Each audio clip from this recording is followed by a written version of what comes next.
Satan clubs for kids are back and spreading in schools across the nation, while Christians are persecuted in Iran, China, and other countries. How the U.S. is responding to concern over religious freedom. I'm Kristi Leigh, and that's coming up in today's Daily Brief. Plus, the COVID origin narrative continues to crumble as a whistleblower comes forward. And Twittergate is revealing more every day.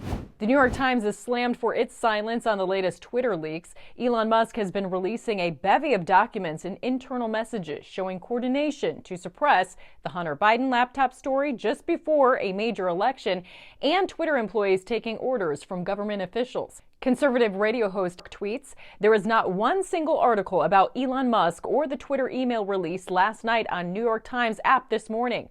Musk responded, "That is because the New York Times has become, for all intents and purposes, an unregistered lobbying firm for far-left politicians." Also called out WAPO for ignoring the story, saying, "Whatever your politics are, if you're in media and you don't think new revelations about the most severe censorship of a newspaper story in big tech history isn't a story worthy of covering, you aren't a journalist, you're a propagandist."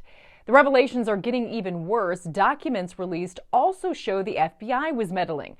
The agency was meeting weekly with Twitter before the 2020 elections, and it gave a warning about hack and leak operations by state actors. The New York Post says this shows how the FBI was involved in pre-bunking the story of the laptop, which had been in the Bureau's possession for almost a year. The FBI has been playing cover for Hunter Biden's gun charges as well, according to BPR. Secret Service finds more than 100 records on Hunter Biden gun case the agency earlier said didn't exist. Judicial Watch's Tom Fitton says the United States Secret Service has repeatedly changed its position. The Secret Service and the Biden administration are in cover-up mode for Hunter Biden. Whether it's his laptop, his business practices and travel, or these documents related to the careless disposal of a gun in a dumpster near a high school, this administration continues to put up unlawful roadblocks to any effort to investigate the activities of the Biden family, particularly Hunter.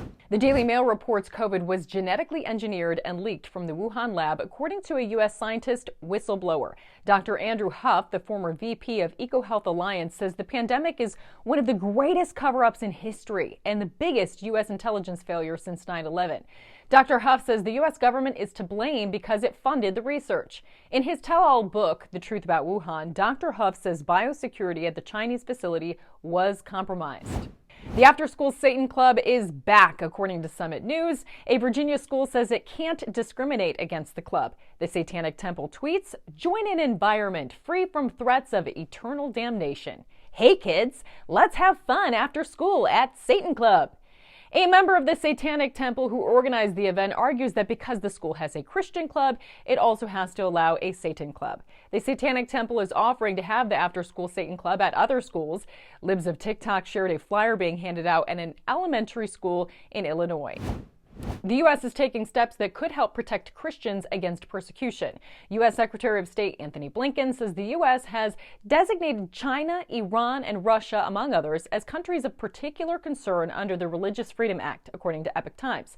Washington has increased pressure on Iran over the brutal crackdown on protesters, which have resulted in hundreds killed and thousands arrested. Women have waved and burned headscarves, mandatory under Iran's strict dress codes. This after a young Kurdish woman died following being detained for inappropriate attire. The U.S. has also accused China of forced labor and genocide at the hands of the Chinese Communist Party, particularly against the Uyghur population. The designation of concern under the Religious Freedom Act gives the Secretary of State a range of policy responses, including sanctions. Today's takeaways: the Elon Musk Twitter files are exposing censorship and election meddling by state actors, but will there be any accountability while controlled media ignores the bombshells?